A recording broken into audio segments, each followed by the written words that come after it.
শুরুটা দেখে নিশ্চয়ই বুঝতে পেরেছেন আজকে হাজির হয়েছি চিকেন বারবিকিউ রেসিপি নিয়ে। আসসালামু আলাইকুম everyone, welcome to Papiya's kitchen.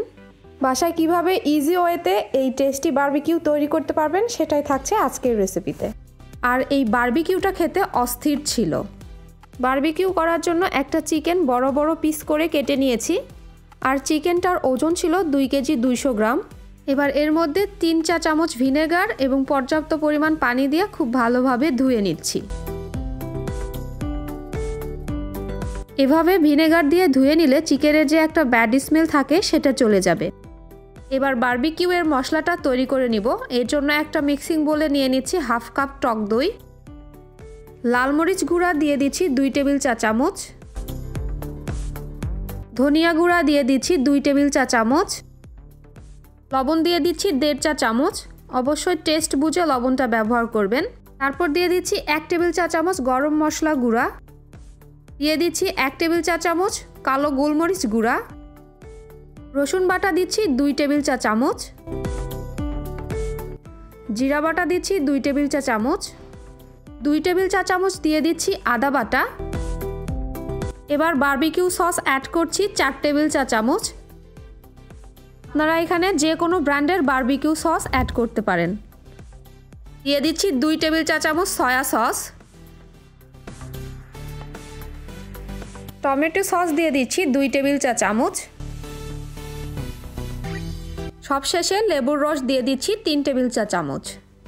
এবার সব মশলাগুলোকে একসঙ্গে ভালোভাবে মিশিয়ে নিচ্ছি।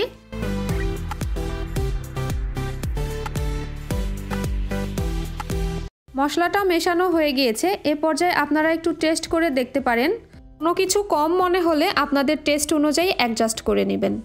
এবার আমি চিকেনগুলোকে ম্যারিনেট করব। আর আপনারা দেখতেই পাচ্ছেন চিকেনগুলো আমি সামান্য ছুরি দিয়ে এভাবে করে কেটে নিয়েছি যাতে ভেতরে খুব ভালোভাবে মশলাগুলো প্রবেশ করতে পারে।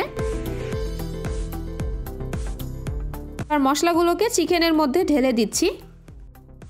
সব মশলা ঢেলে দেওয়া হয়ে গেলে এবার চিকেনের সঙ্গে খুব ভালো করে মাখিয়ে নিচ্ছি।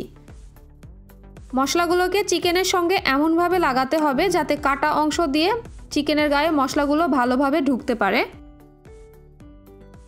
মশলাটা মাখানো হয়ে গেলে এ পর্যায়ে অ্যাড করছি 1/4 কাপ সরিষার তেল। তেলটা দিয়ে আবারও চিকেনের সঙ্গে একটু ভালো করে মাখিয়ে নিচ্ছি। সরিষার তেলটা দেওয়ার ফলে চিকেনের জুসিনেসটা বজায় থাকবে।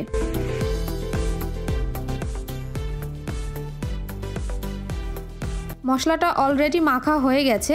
এবার এটা ঢাকনা দিয়ে ঢেকে ফ্রিজের নর্মাল চেম্বারে রেস্টে রাখছি 5 ঘন্টার জন্য। ফিরে আসলাম 5 ঘন্টা পর। এ পর্যায়ে আপনারা চিকেনে সামান্য পরিমাণ ফুড কালার মিশিয়ে নিতে পারেন।